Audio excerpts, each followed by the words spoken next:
Hey, what's up guys, I hope you're all feeling well. So if you have a Galaxy S25 Ultra, so today in this video we'll talk about the OneUi 9 update for it.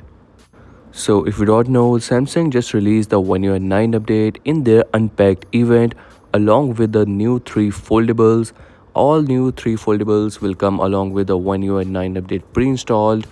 And if you talk about the older devices like the Galaxy S25 Ultra, so yes, it is included in the device list. The Galaxy S25, S25 Plus, the S25 Ultra and the S25 FE all are included in the device list of the upcoming OneUi 9 update. And if you talk about the release date of the upcoming OneUi 9 update, so currently it is in the public beta rollout and the beta version is only available for the Galaxy S26 series, but the rumors suggest that soon it will be available for the Galaxy S25 series as well. For the Galaxy S25 series, it is currently in the test build and soon we can expect the OneUi 9 beta version for it. For the Galaxy S26 Ultra, it is on the beta 4 for now.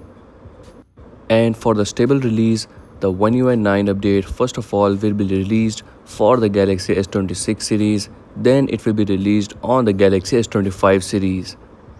So the expected release date according to the rumors is around the August or September. There are multiple new features and changes also expected with the new update, such as this horizontal lock and a new redesigned control panel. There are some new changes available in the volume and the brightness, and you will get to see a dedicated dark mode and the silent button. Also, you will get to see new animations available in the navbar for the live music. And that's a wrap for today's video. This was a short video to inform you about the current status of the OneUi 9 update for the Galaxy S25 Ultra. Drop your thoughts in the comment section below, and if you're new on this channel, so make sure to like and subscribe as I will keep you updated with the new upcoming updates.